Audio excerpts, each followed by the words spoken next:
difficult. We heard 6 months talking, and then some person occurred and there were decisions. What are the steps? What is the key factor in a journey to transformation? And I'm looking for Alexander Laukenmann, the Managing Director of Hamburg Airport.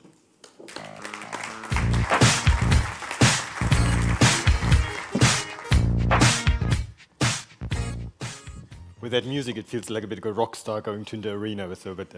I only got 5 minutes, so I will be really teasing insight, and we can discuss about that later in the panel. And I like it to be very interactive, so please ask a lot of questions, because let's make it more pragmatic. I think I would like to show you a very concrete transformation process in Hamburg Airport, and to say we're in the middle of a journey, so to speak. We just started, so we're still a long way ahead of us, but we identified already the 5 keys which are very relevant. Customer perception, what's the expectation of the customer? And I would like to make a differentiation. What I heard before here at the panels, this was a lot about how to drive revenues, how to sell something to the customers. I think we as an airport, we need to think first, what can we provide to the customer, what makes us interesting, that he locks on with us, that he sticks with us, that he gives us some valuable information from his side. And we started actually in the end of 2016 with workshops, and we plan to have 1 workshop, 1 day, it's enough. It turned out that at the end of the day, we need 3 different workshops in order, first of all, to define what is our customer as an airport. Is it the airline? Is it even an employee? Is it a passenger? And what can we provide to that customer? And after a long process, we came up with a digital vision and a digital mission, typical German, I would say, but it was important, actually, what do we want to do with our digital transformation? And what you see in our vision here is, first of all, inspire. You need to get something, emotions into it. It's not something very technical and technologies, we do this, and then the customer will be happy. No. How can we have that wow effect? And then you see also, if you look at our vision, to see, first there comes information. What kind of valuable information we as an airport can provide to the customer. Then we have the chance to learn, and then afterwards, hopefully, we can offer some valuable offers or something he wants to use from us or buy from us. And then we come to the revenue. But first, information, what is our added value? And it was a very good experience, I really need to say. And then we came from the we should, and this should be done, that should be done from that workshops. We came to the real life, and it was our first Lenkungskreis in German. That means a kind of committee, how to discuss, how do we do it in practice. And reality, they said, well, we don't have the resources. The resources we have are in the departments. They're fully blocked with tons of other projects, so actually we can't do it. So that's the effect, which was in January 2017, where we said, okay, what to do now? And the solution was really to remove some of the organizational barriers and really to think, if we want to have that vision, we need to move cross-border, cross-department. And what we actually did is that we founded a small team, a central team, but in order to support certain department goals in line with our digital vision, in line with our journey, our passenger journey we want to take. And actually, these are real people. These are our people, and they started with that digital airport experience team in September last year. It was very important that they come together with different kind of competencies.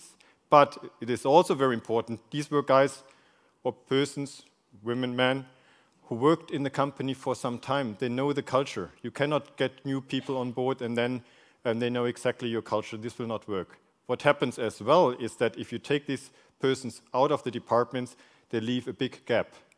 So the department heads are not happy losing their best people for that kind of team. So you need to think about that department as well, and you need to offer them to replace that persons with an adequate qualification, and that can be an external qualification with a kind of digital affinity to the team. But you need to think about that as well, otherwise you will have resistance from the department. So that team started to work September last year.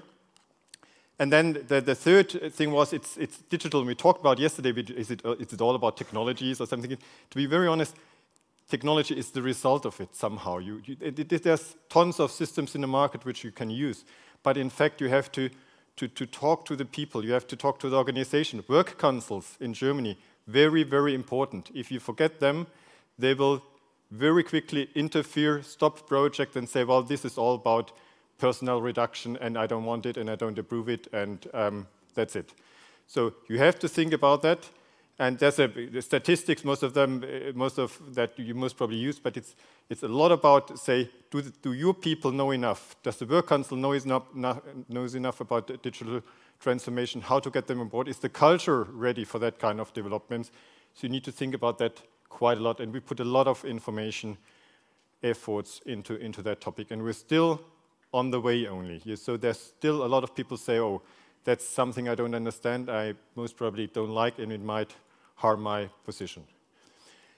You have to start somehow. If you analyze too long before starting, you will never start. So we defined certain kind of projects, and I give you 3 examples. Actually, one is a digital information kiosk. That's a more or less a big iPad, which can provide information in certain areas where there's no personnel-based information desk. But you need to think beforehand what kind of information our customer might want to have.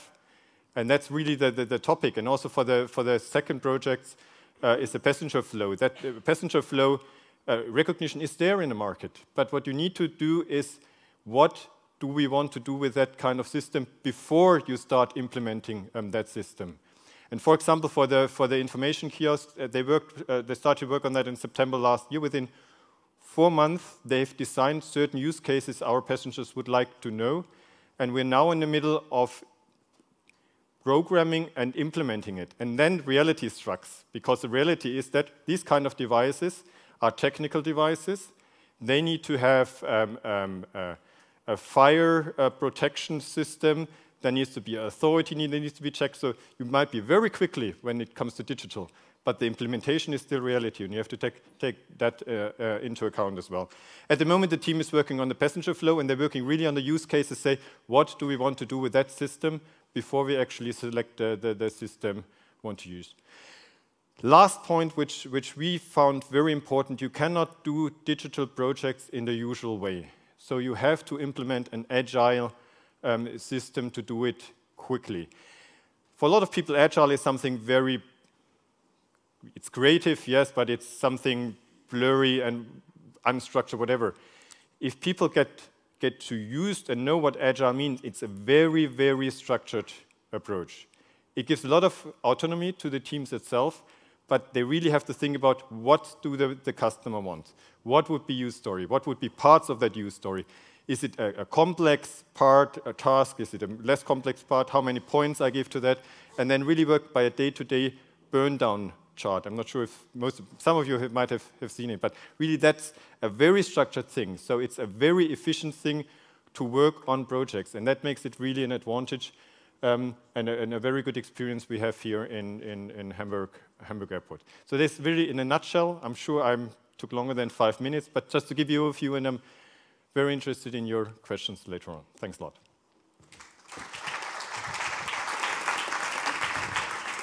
Thank you, Alexander. See you again in some minutes. Actually, the word agile, yesterday we needed time till 5:30 to listen to it. And now, the word is agile, we are agile, and we have an expert who will tell us why agile is not an and in itself. And I'm looking for Kai Hellwig of Deutsche Bahn.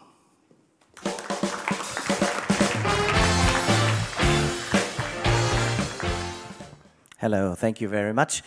Yes, my name is Kai Hellwig. I am a colleague of Talea, work at Deutsche Bahn, heading the Touristic corporations, and I want to give you a short insight on the transformation process that we at the sales organization at Deutsche Bahn went through.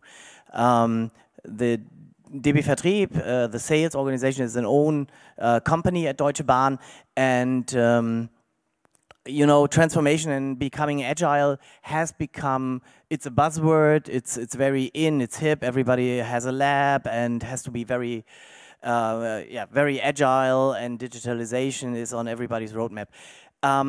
We actually have a hard business problem, because we ask ourselves, with all this disruption going on in the in our sales, train sales area, will we still exist in a few years, and how will people buy train tickets?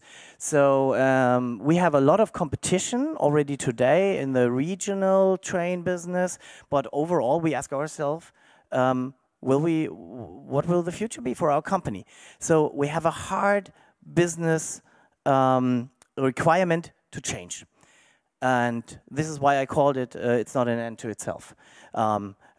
In Deutsch, nicht ein Selbstzweck. Yeah? We really had to do it. Because the world, in the framework in which we work, has changed dramatically, especially through transparency. Customers, they know prices, they find it easy, they know exactly what service you offer, they know exactly how good your product is, and we have to deal with it.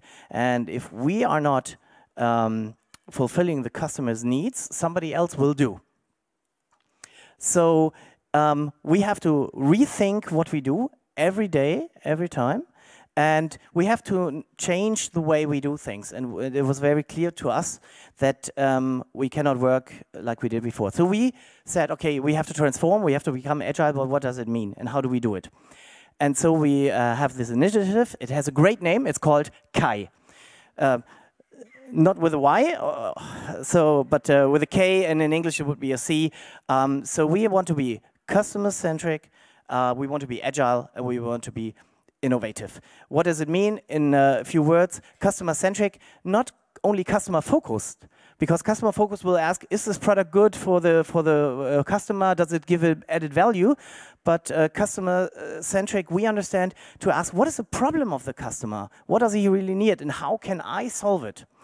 Agile, we talked about. There are some people here in the room who know it much better than I, but we have to be faster and quicker in innovating, in creating projects and be and finding new products and developing new products.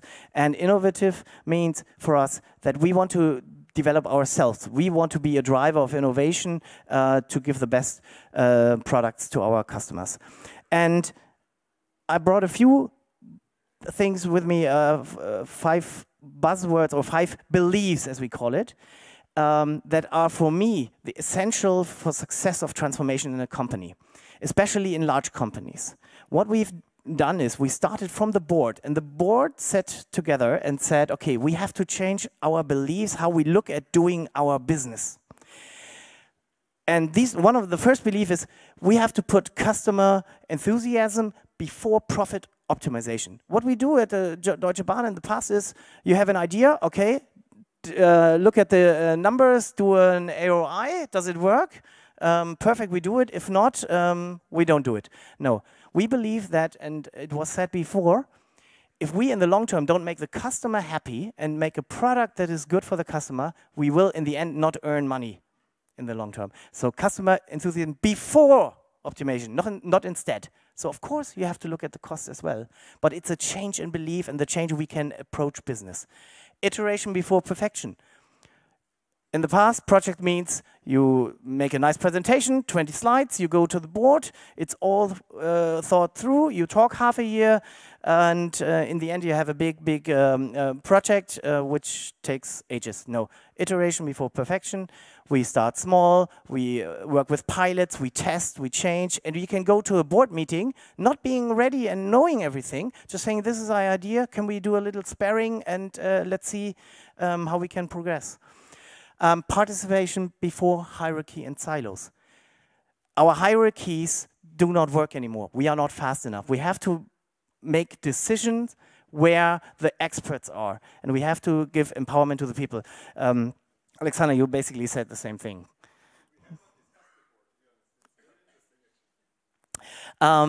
Trust and personal responsibility before top-down. It's the same. I trust in the experts, in the agile environment. You have different roles, and you know the people, they are the ones who know what to do and how to go forward, and you as a manager have to trust your teams, and before top-down. But you see, it's always not instead, it's before. That means you still need hierarchy, and in our transformation process you have departments that are very, very, very agile.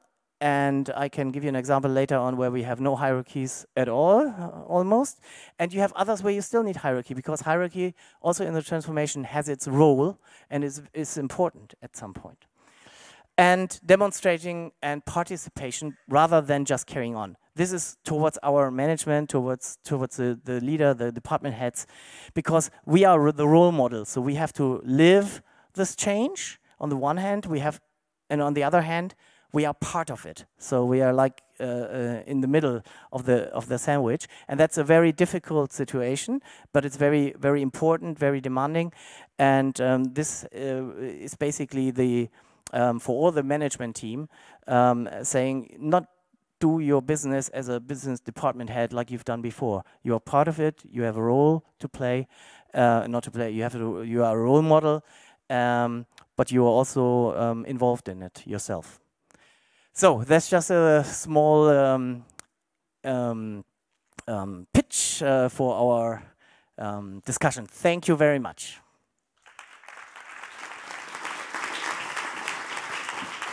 Thank you very much, Kai. I will not ask now because it's the time for the panel, but I will ask you, and please be prepared. I did not see one train in your presentation. Where are your trains? Maybe you come back with an answer. Yeah, well, maybe some others did not expect trains. I did expect some. Interesting. I saw airplanes.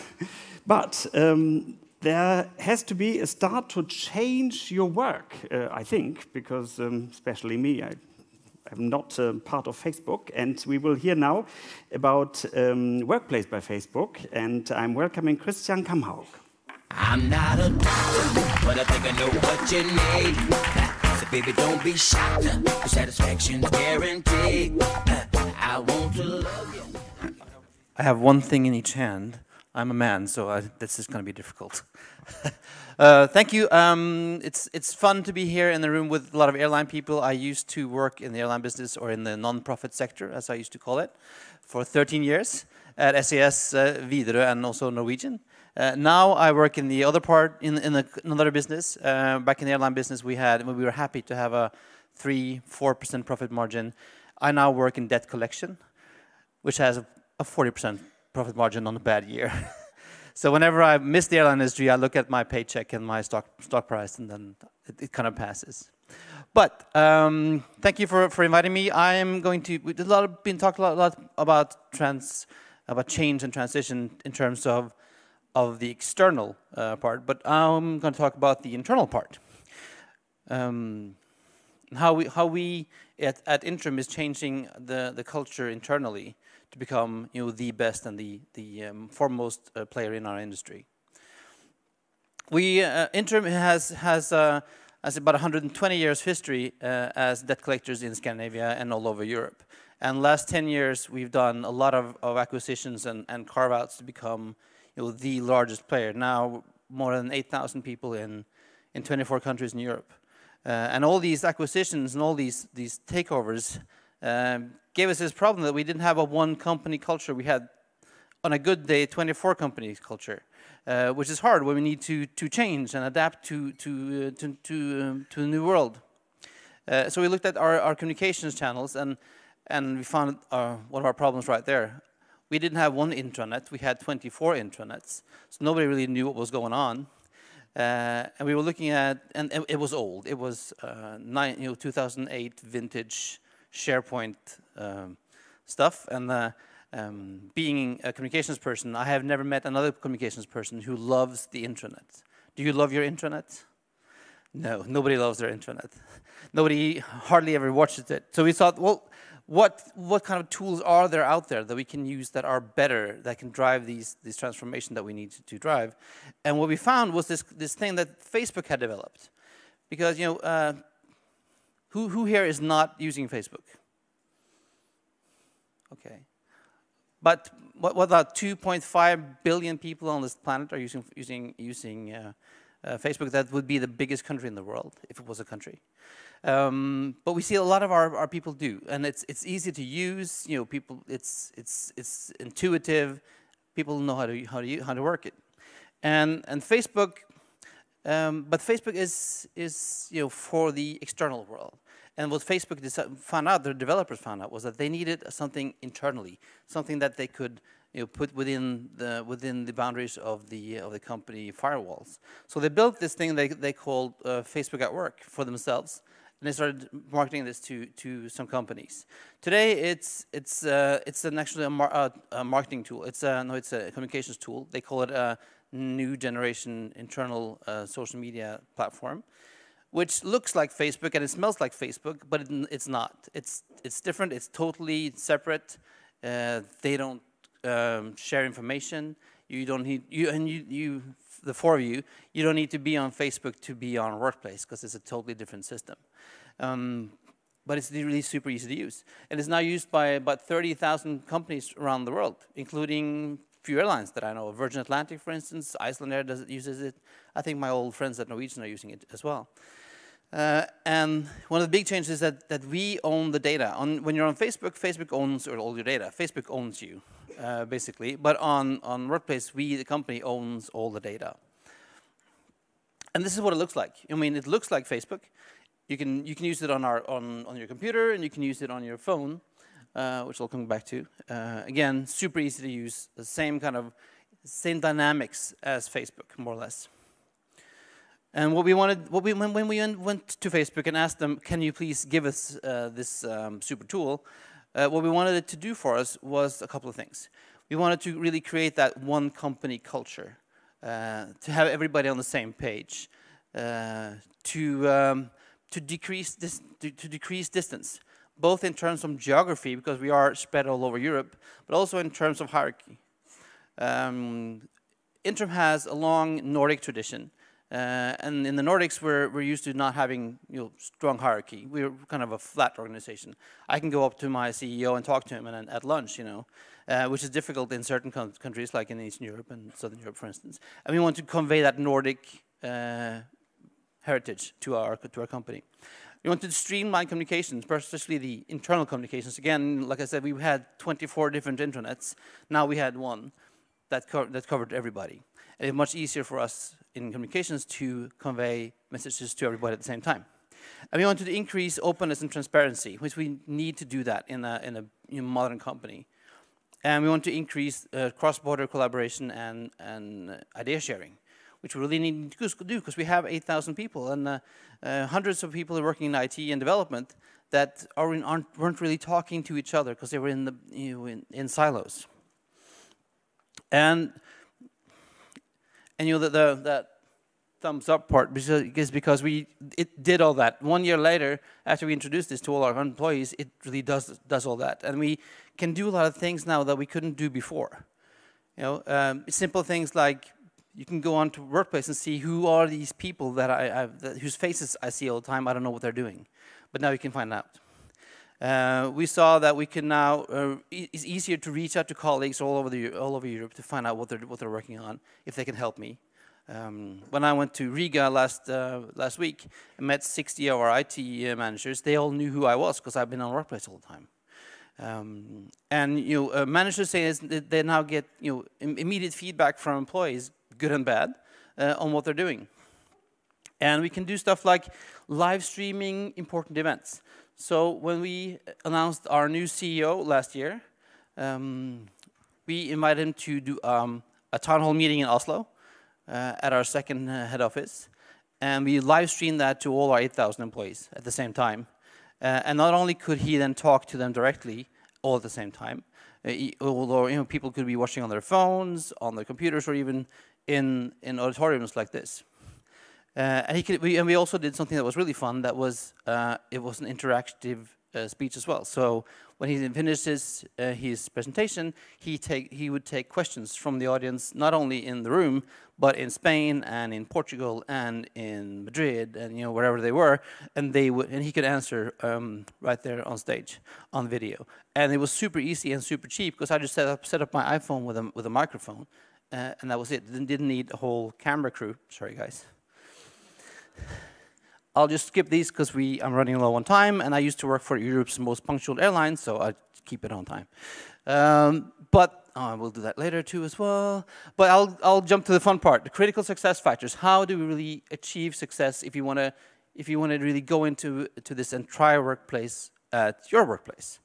I think one of the things that we really saw a good effect of was to do a clear pre-launch information and communication and promotion. So we didn't just dump this tool on people saying, here, go ahead, use Workplace. We spent a couple of weeks using our original channels to tell people what was going to come, how it worked, how the do's and don'ts, all that stuff. And we had IT, HR, and compliance in our project from day one. Because I've talked to a lot of other companies, and they say they start this project, and within a few weeks, IT or compliance or HR or somebody just stops them in their tracks. Because, oh, you didn't think about this, and you can't do this, and you can't do it this way. And by involving them from day one, we kind of mitigated all those questions, and we had all these answers before we launched. So when we launched, and our head of compliance in France said, oh, we can do this in France, this is impossible. Then we said, well, we checked, and you can. Okay, it's okay. And having top management buy-in, especially if somebody at the top, at the C level, or even your CEO, is really it helped me a lot that I had my CEO in my corner. So when the CFO said, we're not going to spend €1 million on this, our CEO said, yes, we are.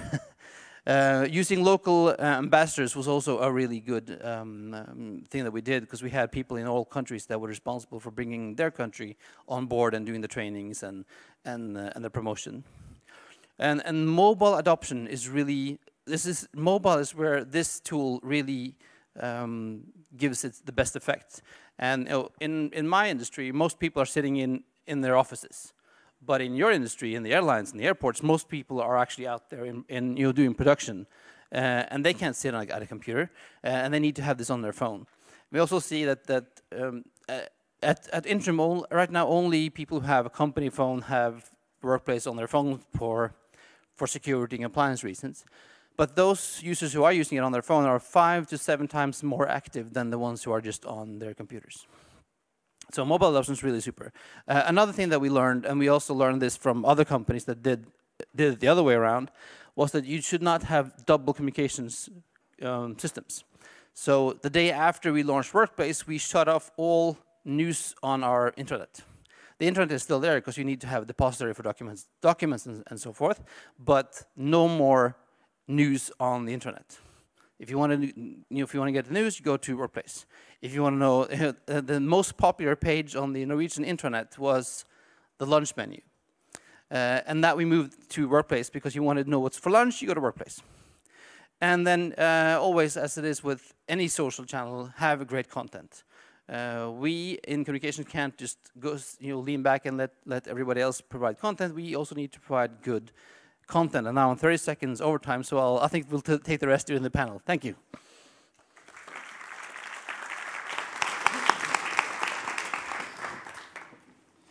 Please stay with us. I need woman power. Ursula, please. What's going on? Can I ask Richard Dolmetsch to join us? His theme is change is the new status quo. He's been involved in several tech startups as a co-founder, and he is head of innovation, leading innovation projects for Swissport. Welcome, Richard. Please join us. Hello, and I'm looking for Kai Hellwig and Alexander Laukenmann, please.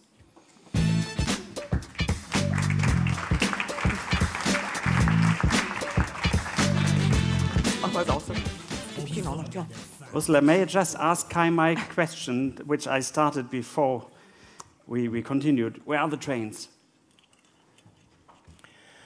Well, the train is just the product, but we are not. This is at the end. We're talking about change, about the customer, and that's why I don't need trains today. Thank you very much. Very good answer. I would actually like to ask with a question for Richard, please. And I would like to know, if you look at Swissport, is probably also another company where we have discussed ground handling indirectly already yesterday as well, and during discussions even today, how the experience is changing at the airport. How do you innovate in this environment, and how do you manage to transform? That's a great question. So, well, I'm not sure if everybody's familiar with Swissport. I'm going to quickly say what Swissport does. We're the largest ground handler in the world. We move about 30% of total flights in the world through us. We do passenger service, cargo. We do baggage service, executive lounges, executive aviation, security, fueling, etc. So a lot of manpower needed for that. We have 60,000 people in 50 countries, nearly 300 airports. It's a big challenge to innovate in such a large scale, and we've grew a lot in the past 10 years with doing a lot of acquisitions. That means, and I've completely followed what you said, we don't have one uniform culture, and that's a big issue for us. We think from innovation that we need to have a culture of innovation inside and have ambassadors all over our world, which we're developing now, to lead this kind of change from inside out. Plus we have top management buy-in. We report directly to the CEO, which is great and helps a lot. Thank you. Can I continue when we talk about digital transformation? And for me, I have in mind this last slide which Alexander showed with a lot of paper. And actually Fakonda also, she started with a slide like this. How does it fit together? Paper and colors, I must say. Yeah. You mean digital and actually working with Post-its, actually. As I mentioned earlier, the agile working is a very structured approach, and somehow you have to structure it. And you can do this Post-it thing also in a digital environment. But our experience, and actually there's a bit of a link from Fakonda's project to the project we have here in Hamburg. It is a very good experience that if you write it down actually on a Post-it, then it's yours. If you digitally put it into a computer, it's somewhere. But if you have it in your hands, you take it from I started it and I ended it. That gives you a great personal satisfaction and motivates you for the next task to take. It's all about people and how can I get a personal identification with that task. Do you use paper as well in Post-its, Richard? How do you approach it? Yes, we use a lot of Post-its. We do a lot of brainstorming sessions. To be able to source problems and ideas. We work with Kanban, meaning you have a start and an end. So we don't overload ourselves with work. And it's also about the sense of achievement and that you get out of it when you have a Post-it going to the end and the done. And you can really have a sense of belonging to that, what you're doing. And that's really important, I think. Kai, how do you learn using the human factor in this new area? With staff that is new, it might be easier. But with staff you take into projects for weeks or months, as you said, hierarchy is important, but it's not everything. So is there something like a special treatment to begin with in order to work together and to play together, for example? Well, as I mentioned, we started this process really from our management board down. And I think this is very important because we believe that only 20% of this transformation is actually the tools, the Kanban boards, the weeklies, the dailies, etc. 80% is the attitude that we have. And this is why we went through this approach, management boards, and then we did let's say a training, but mostly for attitude change with all the management, and then we brought it into all the teams. And I don't know if you know the golden cycle with we all know what we do, mostly how we do it, but the why is not very clear. So we focused also very clearly on explaining why do we have to change and why this transformation.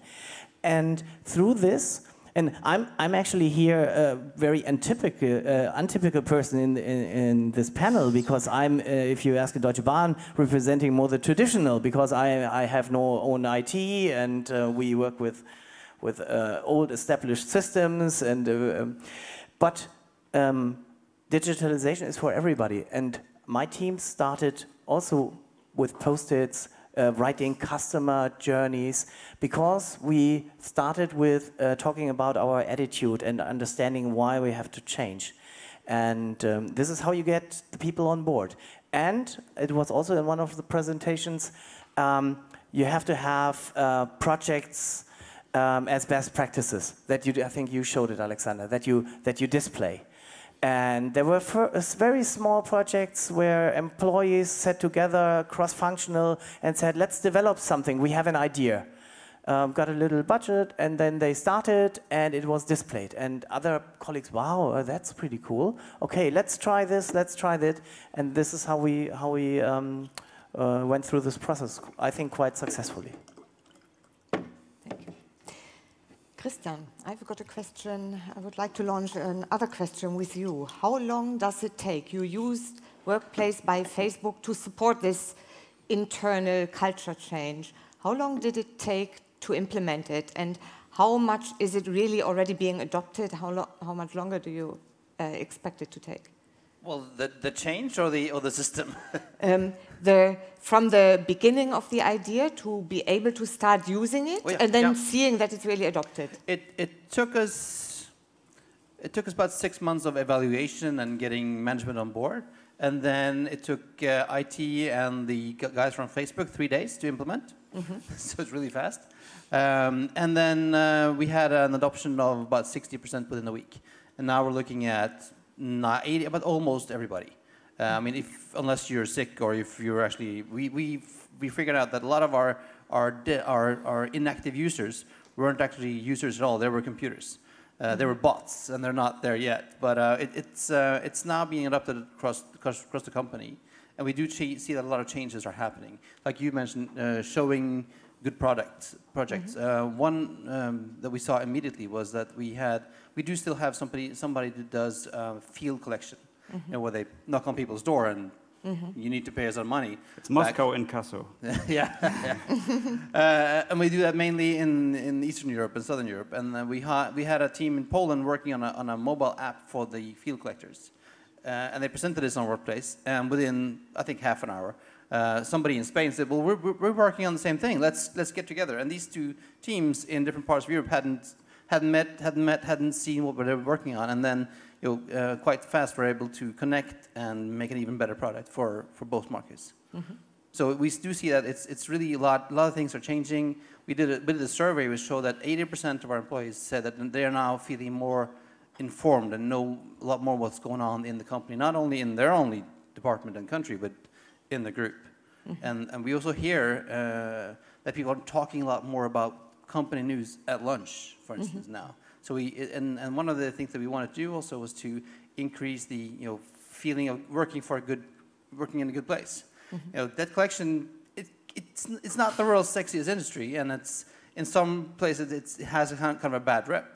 My brother-in-law said, you're working in a kind of industry that's not ethical, and he's an arms dealer, so he knows what that is. But we need to work on that. We really are. Ethics is one of our core values, and we need to show everybody that we are the good guys. A very practical question, because you said people use the mobile device 5 to 7 times more often than those who sit in front of the laptop or computer. Do they use private phones for business purpose? Does everybody in Poland and Spain get now a mobile device from the company? It might be a German question because of working council, but I think it's also a financial question. Do people have to buy? We see that is really a big change within these markets. In the Nordics, almost everyone has a smartphone. Even my 9-year-old son has a smartphone, and most employees also get phones paid at least at a certain level. Not in the call center, but if you're a manager, you have a paid smartphone that is owned by the company. So I had this one guy from Denmark who emailed me. He said, "I don't want this Workplace on my phone, because on all the company phones we automatically install the Workplace app." So he called me and said, "I don't want this on my phone." And so I told him, number one, it's not your phone, it's the company's phone.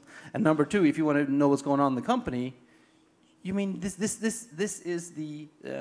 is the tool, And is he using it now? He left. So. But we do want more mobile adoption also in the markets where not everybody has the phone, and we do have a solution for that as well that we're working on, but that we had to run through legal compliance, for instance. What does it look like in Swissport, Richard? Is it a separate innovation team, or is there an overall strategy for transformation which accompanies this? Exactly. So I think we need to look at these two different things. So digital transformation, or there's a huge IT transformation project going on, which is separate to what innovation does. We're running at two different speeds. For us, innovation, it's more about finding, sourcing problems and ideas that are complementary to what digital transformation does. It's also things that nobody has thought about, so unknown knowns, and sourcing these. And we really look at how can we develop value in our eyes for our customers, right? And that's what we bring complementary to the digital transformation that is going on. Mm-hmm. Yeah. Shall we? Yeah, questions from the audience? I see one question, Fernanda, just in your back. If you run that way down, or your colleague. Great information, and it's fantastic to see how things are happening on the front line. So Kai, it's great also that you're putting the customer at the heart of what you're doing, and hopefully making that a great journey. I just thought you'd like to see your work in action. Here's my train ticket that I booked from Scotland on Deutsche Bahn, so hopefully the train will be there at 2:36, Klaus, so that's where the train will be. So it's nice to see it all come to fruition. Hopefully on your next iteration, you'll be able to get it in English, because I can't understand anything on this. But and Google Translate was no use, but hopefully the ticket's valid. So it's nice to see your work coming to fruition. Thank you.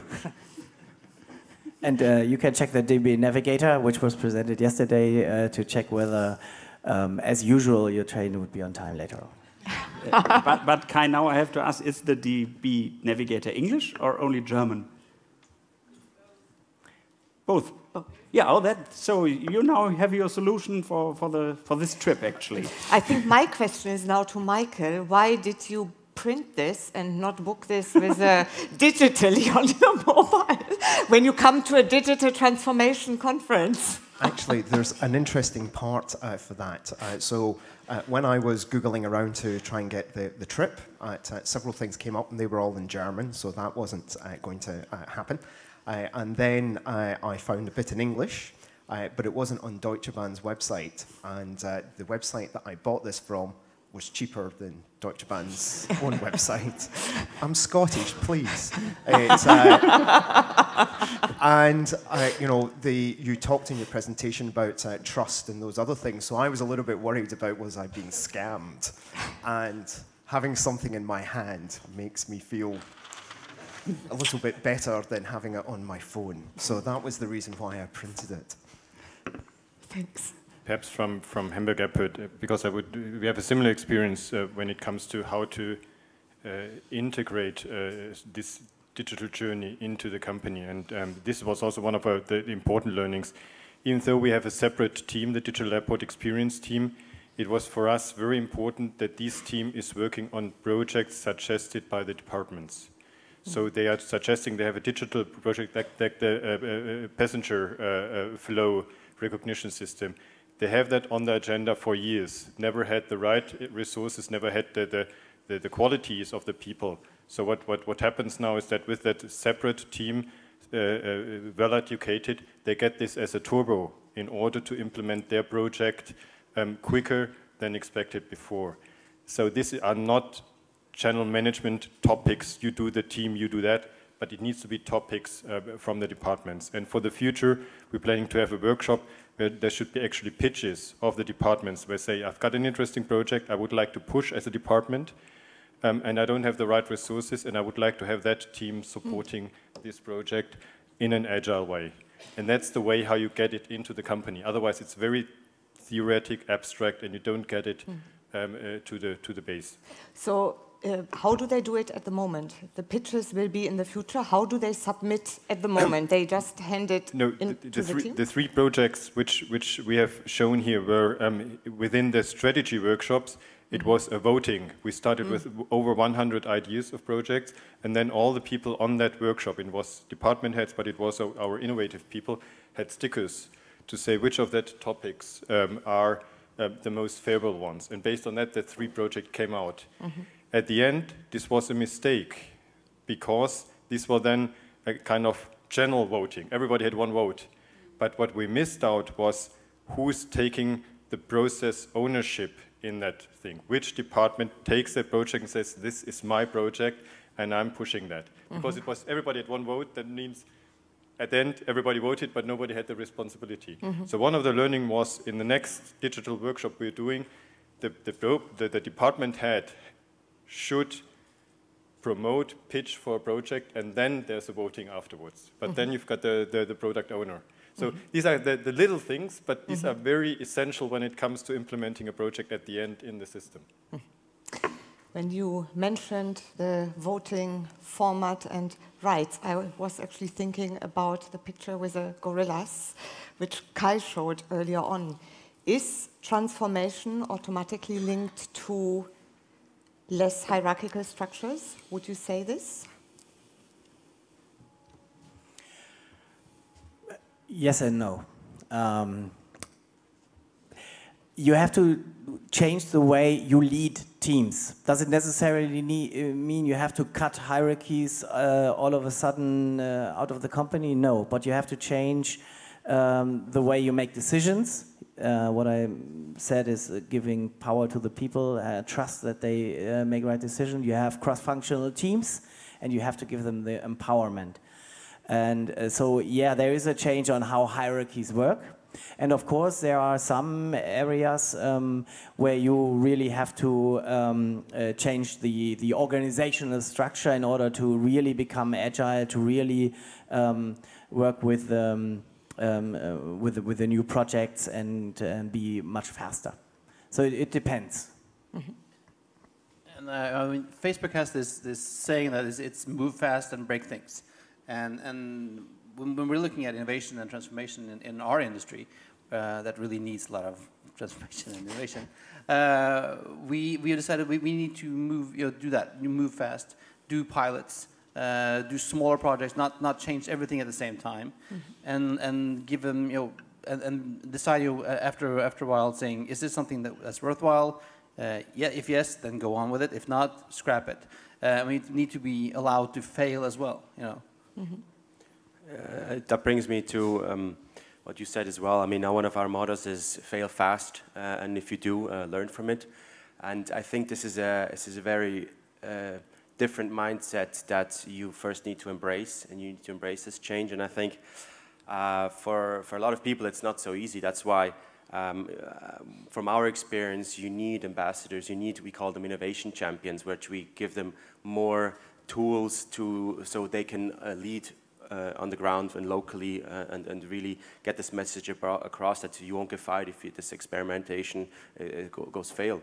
And if you want to develop a new business model adjacent to your existing revenue streams, I mean, you need to create a lot of losers and losing projects and mediocre projects until you hit this sweet spot and this home run. Just works that way. Maybe if you allow, I can give you an example. At DB Vertrieb, our HR organization, they said, okay, if we want to change the whole organization, maybe we have to go first as HR. And so now, since last year, we have a hierarchy, an HR organization without hierarchy. So 50 HR people are now business partners, product owners, and they have one head. And this one they have voted. So totally new, totally different. But what it did is they tested. I mean, they learn, and it doesn't go smooth all the way. Yeah? It's really difficult. They do reviews, retro perspectives, etc. And but it was for the whole organization. It was a boost. Wow, they do it. Yeah. So and then we look at what can we do. And for example, what I've changed when I employ new department heads or new employees, I have the team there. So the team is part of the evaluation process, where in the past, I must say, I did all the interviews with HR, and I decided, and I said, okay, this is your new colleague. We changed this, and it's very, very successful. So learning from that, small changes in all departments, and then of course you have the area where they develop the app and where they work with the new IT platform, and they of course they have to go much faster. They have agile coaches, and they of course have to change their organization much more than other parts of the company. Perhaps also some examples from Hamburg Airport. It's about you have to understand the culture of the company as a management, and then you have to respect it. And of course, with that kind of agile work practices, you go into reviews after sprints, and you listen as a general manager to the results. And what you need to understand that the hierarchy sees that and says, wow, there's a threat. Suddenly general management is talking directly to people on working levels, and you need to understand that, and you cannot ignore that. That means you need to then put additional effort into the communication to the management, to give them the understanding why you're doing that. The same, by the way, I mentioned it, the work council. The work council, especially unions' communication to work council, say digitalization is bad. Look at the banking industry. Lots of people have been sacked. So whatever digital project in your company, this will cost you jobs. So you have to take the work council on board, and let's talk about reality. And I'm sure in most of the company it's the same situation. We're not in a situation getting people easily recruited. I think for ground handling that's exactly the problem. The same for airports. Mm-hmm. So it's not about reduction of people. It's about how can we cope with the future challenges and the future traffic growth with not finding people in the market. Mm-hmm. And there, this digitalization can help. And this message you have to come across from the beginning onwards. Mm-hmm. And there are tons of problems. There might be misunderstandings. You miss one communication part with the work council. Suddenly you have a wave coming towards you, and you have to really put additional efforts. But this is the disrupting thing. It's always very nice, disrupt, that's great. If you disrupt in certain kind of organizations, such as airports, which are very, say, security-orientated, you will fail. You have to respect that culture, and you deal with that culture.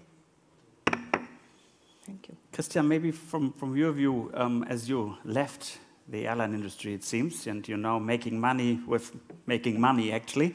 Some advice for the aviation industry from your point of view? Well, start making money. No, it's easy. But I think I heard a lot of good ideas here the last few days about, and it's 4 years ago, I was at a similar conference, and a lot of the themes were the same. But it looks like now you moved a lot further, actually implementing the things that we were talking about 4 or 5 years ago. And to you, talking about how you're automating and using AI and robotics to not eliminate jobs, but we do the same. But we talk about eliminating functions or not people as jobs, but the things that they're doing. So instead of doing repetitive tasks, we're eliminating certain tasks, and then we're moving that to robots, for instance. One of the questions that we get a lot on the phone is can I get a copy of my invoice? Doesn't need to be a person that does that a robot can do that. It's a repetitive task. So we're changing the tasks and then giving our staff, our qualified staff, other jobs to do. So in the airline industry, it's been done for years. I mean, who checks in with a person anymore? We go to kiosk, which means that people are walking around doing other things instead. So I think it's talking about tasks and taking away the repetitive, boring tasks and giving staff better, more interesting tasks to do and helping our customers in a better way. Thank you. One of the subjects which all of you mentioned in one way or another was the skills are an issue. How to get the right skills. Are there programs, other activities in place to skill either the existing people, equip them with the right skills, or does it have to be bringing in additional external ones? What is the strategy for this? In the beginning, when we started our journey, we didn't have that skills. Neither agile nor digital. In a digital, we had social media part, but so we started with an external support, acting as a scrum master, acting as an agile coach who was, say, dealing with the team, training the team. We put a lot of management into their trainings as well, means top management, including general management. What is agile? You know, I had no clue. I had a little bit of feeling, but so that was important. But that can only be the first phase. So the next phase we're now working on is actually how to train our internal people with agile techniques. For a Scrum Master, there are certain Scrum Master certifications, but also for an agile coach. And there are certain trainings which are quite expensive outside in the market, but we can optimize it as well. And not only the team, but at the same time, the departments. There will be, we call it a digital coordinator in each department who will be trained separately as well in order to spread the word, in order to get that knowledge into the departments. Because, again, the product owners needs to come from the departments. If they are not trained to do and to work in agile methods, the project will fail. So that's the tactics we're working now on, so as part of the journey. Yeah, Richard? I think we need to abstract on different levels. So so in operations, we use a lot of Kaizen to increase performance, and for us in innovation, we use a lot of we do the training. We train others. That means we really developed modules to do workshops with others, in the headquarter, but also in our operations, to give them a sense of what is agile, what does that mean, what is innovation, why are we doing this? And I think for us it's not less about like certification or so, but it's first of all sparking, like doing the spark and getting this kind of thinking about, okay, we need to change as well. So this is the thinking we want to get on now. So it's really like very simple steps and very slowly. And it's also important to look at what are the skills that you have in your company, which might be in a different department where you thought they would be. Using Workplace, for instance, we now have groups for interests. So no matter if you're the head of IT or Jose sitting in our call center in Valladolid in Spain, and he's interested in digitalization, you can join the digitalization group and and learn and be involved in that, be it digitalization or compliance or social media or whatever, and we can pick up, here's a guy who actually knows what he's talking about, but he's working in the call center. He might be a student, part-time, full-time student, part-time worker, and to be able to extract these people. So we're doing an innovation challenge within the company, where groups set up in full groups, be it in local or cross-functional or cross-country, that pitch on their ideas, which will end up in a kind of a hackathon later in April. So it's a lot of good ideas going on, and even I can pitch in on some idea from Italy if I think that I have something to validate on that group. Can we finish off this panel? Maybe just close with each of you giving like the one advice you would give to people around here to really think about as part of the process, to really make sure they observe or not to do something. Who would like to start? Kai? Have the management, the board buy-in, the top management buy-in, and work with examples that display how it can be done, this change, to inspire others. I think you need to put your employees first and your customers second, because when your employees are satisfied, they will automatically deliver a better service.